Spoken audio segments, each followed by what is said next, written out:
everyone, it's James. And Stephanie. And today we're going to talk a bit about solar. Yes, we're here at Big Bend National Park, and the view you're seeing is our campsite. That's out our slider door. Yes, we scored. we did. It's a first come, first served campground, so you never know what you're going to get when you're rolling into one of those. That's right, but I wore my lucky underpants. And I kept my fingers crossed, and yay! This is what we got. So now we're here in Parky, our limited edition National Park Foundation Travado. And this Travado has a bigger lithium pack than the standard Travados. That's right. And if you were to ask me, like in person, I've never written this, but what I always tell people in person is that with these large lithium battery systems, solar is nice, but don't get hung up on it. Yeah, the analogy we like to use is it's like taking a teacup and filling a swimming pool with it. It's a matter of relative capacities. Yeah. Anyway, that's what we've always said, but we've never actually put our money where our mouths are, and that's what we're going to change on this trip. Yeah, so we're going to be here at Chisos Basin Campground until tomorrow, and the hikes we want to do are right at the campground, so it's very convenient, but that means we won't need to be driving at all today. And there's no hookups here at the campground, so the only charge we're going to be getting is from the solar. All right, and we actually just left Guadalupe Mountains National Park, and we had a very similar situation there with the campground and the hikes leading right out from the campground. But what I did there is I went up top and I unplugged the solar panels so that we could see what a similar day would be like with no contribution at all from solar. Yeah, so we started our test that day at 10 a.m. with a 98% battery level, and we ended it at 10 p.m. with an 82% battery level. So what we saw there was a difference of, what is that? 16%. Yeah. And I plugged the solar panels back in when we were done with that little shenanigan. So now we know this isn't a highly scientific undertaking that we're doing here. Like, I can't control the sun, for example. Right. And I can't control the temperature, although it is similar to what it was at Guadalupe Mountains. And in the way of instrumentation, I've only got one little analog gauge that we can read from. Yeah, but we're going to do our very best, and we're even going to duplicate the dinners that we made. We have the same thing every night. It's like a salad and chicken, a salad and chicken. Protein and veggies. It's healthy. And apparently we're not running the air conditioner today. Yes, no matter how much he complains, we're keeping that consistent, no air. But, you know, we're RVing. We're not living in a lab, right? And these are the kind of things that happen when you turn your life into an experiment. So every day with you is an experiment, honey. So let's see some of Big Bend.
Okay, here we are. It's the next day. Yes, we had a great time exploring the Chisos Basin area of Big Bend. Yeah, Chisos Basin is, if you come here, is not to be missed. As you can see, it's absolutely beautiful, but it's not really for big rigs. No, not at all. Very short sides, but it's very convenient because a half mile from here, there's a gorgeous hike to a visitor center, a restaurant, a store, and there's some wonderful hikes out right from the campground. Right.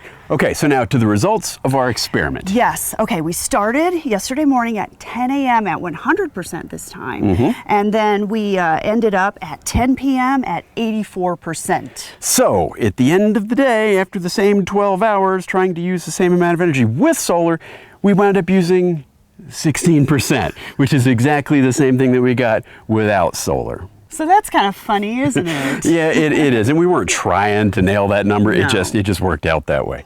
Okay, but in fairness to solar power, it is kind of late in the year, right? So the contribution you might get from solar power wouldn't be as great as, let's say, if we were doing this on the very first day of summer. Yeah, but people don't only RV on the summer solstice, on very sunny days. So this was a real world result not in a lab kind of setting. Right. And I didn't do things like run up there and try to like angle the panels or point them or like get out and move the van around, throughout the day. Well, but yeah. considering the amount of help we didn't get from solar power, Right. I'm guessing you wouldn't do that either. So we should point out, Parky has 230 watts of solar up there. Right. And now that 230 watts, we're comparing that to the battery capacity, which is 11,600 watt hours. Yeah. So it very well may be that we're getting a decent number of watts out of those solar panels, but as a percentage of 11,600 is not that much. But for a non-lithium rig, this would be a significant amount of solar. Yeah, it would definitely be different because it'd be a larger percentage of the Right. battery capacity you had.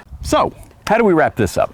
Okay, so it wasn't the most scientific of tests. Wasn't our best. But in a real world scenario, day to day, in a rig like Parky, what we learned is that the solar contribution is just not super huge. No, in fact, there's a saying that I hear all the time at work. It's like, that's nice, but it's not enough to move the needle. And in this case, that was literally true because we actually had a needle that didn't move one day to the next with or without solar. Yeah, so on a rig with a large lithium battery, solar is nice, but it shouldn't be a make or break it thing for you. Yeah, and you're certainly not going to catch me getting up there wiping off the solar panels. In fact, I could probably remove solar panels. Wait a minute, is this you angling for your new roof deck?